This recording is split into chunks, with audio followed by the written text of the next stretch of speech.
जला देंगे, ज्ञापन को जलाकर जाएंगे कि सरकार इतनी जो है हड़दर्दमा पे आ गई कि लोगों की बात सुनने को, उनका ज्ञापन लेने के लिए भी उनके अंदर नैतिकता नहीं बची। अगर 5 मिनट के अंदर आप नहीं आएंगे तो हम यहीं पे आग लगाकर जलाएंगे ज्ञापन को, और उसके बाद फिर देखेंगे क्या होगा, जो सब लोग तय करेंगे।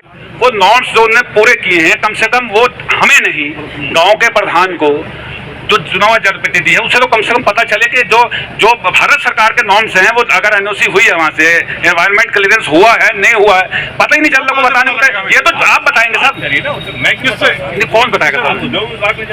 नहीं भाई, इतना पढ़ा लिखा हर एक पता है कि इंडस्ट्री लग रही है, तो कौन कुछ तो जिलाधिकारी परमिशन, जिलाधिकारी कमेटी बनाते हैं, तो वहाँ जाइए। जिलाधिकारी कमेटी बनाते हैं, तो जिलाधिकारी आपके पास आए हैं, आप इस बात को, आप ठीक है, आप अपने यहाँ से पत्र जारी, अरे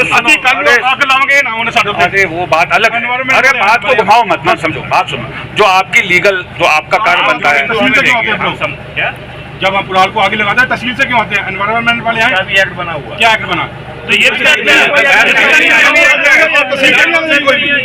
लिए नहीं आया, किसके लिए? आप जाओ, अरे बात सुनो। बिलासपुर के एक गांव में आबादी के बीच निर्माण हो रहे एथेनॉल प्लांट का भारी संख्या में एकत्र हुए किसानों व ग्रामीणों ने विरोध रैली निकालकर नारेबाजी की। प्रदर्शन के दौरान आक्रोशित लोगों की एसडीएम से नोकझोंक हो गई।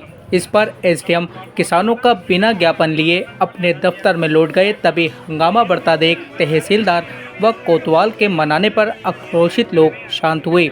बता दें कि बिलासपुर में सोमवार की पूर्वाह्न 11 बजे ग्राम पंचायत आकिलपुर के खाता, गोदी, बीबरा, रुस्तमपुर आदि तमाम गांवों के ग्रामीण व किसान एकत्र होने के बाद नगर की शिवबाग मंडी के टीन शेड में एकत्र हुए, जहां सबसे पहले बैठक का आयोजन किया गया। इस दौरान ग्राम खाता में बिना एनओसी व प्रधान की बिना अनुमति निर्माण होने जा रहे एथेनॉल प्लांट के लगने के बाद होने वाले नुकसान के बारे में बताया गया। करीब 1 घंटा बैठक चलने के बाद हाथों में बैनर थामे आक्रोशित ग्रामीणों व किसानों ने विरोध रैली निकाली। विरोध में क्या मामला है? देखिए, एक एथेनॉल प्लांट लग रहा है गोदी खाता में, जिसको लेकर स्थानीय लोगों को अभी तक उसकी कोई जानकारी नहीं है, और वहाँ पर निर्माण शुरू हो गया है। तमाम औपचारिकताएं हैं इसकी, पर्यावरण मंत्रालय हो या और जगहें हो जहाँ से इनकी एनओसी या परमिशन होती है, तो अभी तक कोई भी, जहाँ तो जो स्थानीय जनप्रतिनिधि हैं हमारे उस गांव के प्रधान हों या और कुछ चुने हुए सदस्य हैं, उनको कोई जानकारी नहीं है अभी तक।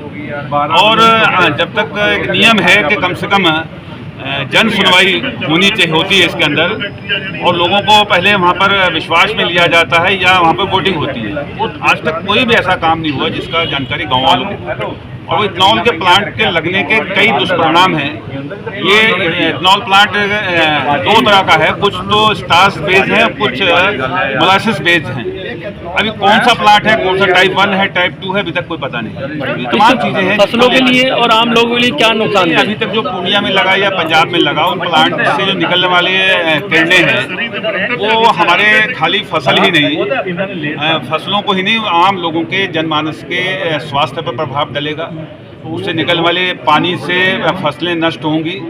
ये तमाम दिक्कतें हैं जो आने वाले दिनों में वहाँ कम से कम 10-15 किलोमीटर के रेडियस में आ सकती हैं, क्योंकि नॉर्म्स जो भारत सरकार के हैं वो तो कागजों में पूरे होते हैं, लेकिन एक्चुअल जो है वो जो कंपनी के अंदर तमाम आपने फैक्ट्रियाँ देखी होंगी कि वो पानी कैसे बह रहा है, लोगों के खेतों में जा रहा है, वो एक डर है, उसको लेकर लोग लामबंद हैं। और आज एसडीएम साहब के मार्फत जो है ज्ञापन देकर इसकी मांग कर रहे हैं लोग कि इस प्लांट को, यहाँ पर ये फर्टाइल लैंड है और लोग रह रहे हैं, रेजिडेंशियल एरिया के अंदर इंडस्ट्री नहीं लग सकती। आपने उद्योग लगाना है कहीं, हम वेलकम करते हैं, किसी खाली जगह लगा लीजिए जहां अनफर्टाइल लैंड हो, जहां आबादी न हो। ये 3 गांव के बीचों बीच आबादी के इंडस्ट्री लगाना तो कोई समझ नहीं है, और वो भी ऐसी इंडस्ट्री, इसलिए लोगों का एतराज है। तो इतने गाँव के बीच में फैक्ट्री लगाने की खास वजह क्या हो सकती है? अब इसकी वजह पे हम जाएंगे तो फिर लंबी बात निकलेगी, हम वजह पे अभी नहीं जाना चाहते, लेकिन हम सिर्फ इतना कहना चाहते हैं कि ऐसी आबादियों के अंदर ऐसी उद्योग, ये बहुत अच्छी फर्टाइल लैंड है जिससे लोगों की फसल होती है, अनाज पैदा कर रहे हैं, तो ऐसी जगह पे इंडस्ट्री ऐसी नहीं होनी चाहिए जिससे कहीं लोगों को दिक्कत हो। प्रधान जी, आपके गांव में एक एथेनॉल फैक्ट्री लग रही है जिसके विरोध में काफ़ी लोग बैठे हैं, क्या मामला है? मामला ये है कि बहुत गुप्त रूप से इसके सारे कागजात जो तैयार करवाए गए हैं, जिसका अभी तक पूरी पंचायत को ये भी नहीं पता कि इसका मालिक कौन है, ना ही कोई सामने आता है और गुप्त तरीके से सारा काम किया जाए। हम किसी भी कीमत पे इस एथेनॉल फैक्ट्री को नहीं लगने देंगे। इस हमारे लिए तो हमारे आने वाले भविष्य के लिए, बच्चों के लिए कैंसर है। सबसे ज़्यादा पोल्यूशन इसी से होता है, इसी एथेनॉल फैक्ट्री से। आप गूगल करके देखो, ठीक है जी। तो हम किसी भी तरीके से ये एथेनॉल फैक्ट्री नहीं लगती। इस एथेनॉल का प्रयोग किस चीज़ में के लिए किया जाता है?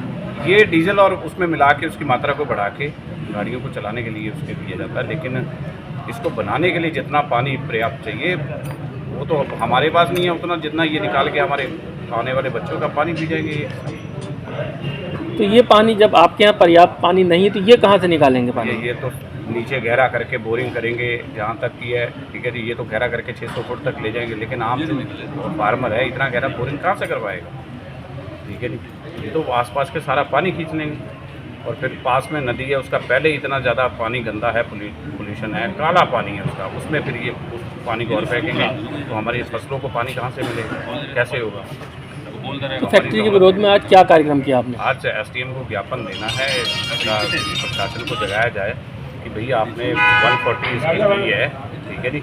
वो किससे पूछ के, कोई पंचायत की कोई एनओसी ली है, कोई पंचायत में कोई आके कोई सभा की है, या आबादी के बीच में ऐसा कौन सा नॉन्स है, हमें बताओ कि आबादी के बीच में कोई फैक्ट्री लगेगी? बीचों बीच आबादी में आप लगा रहे हैं।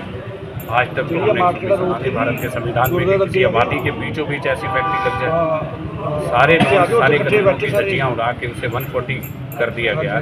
क्यों कर दिया? ये हमें प्रशासन जवाब देगा आज।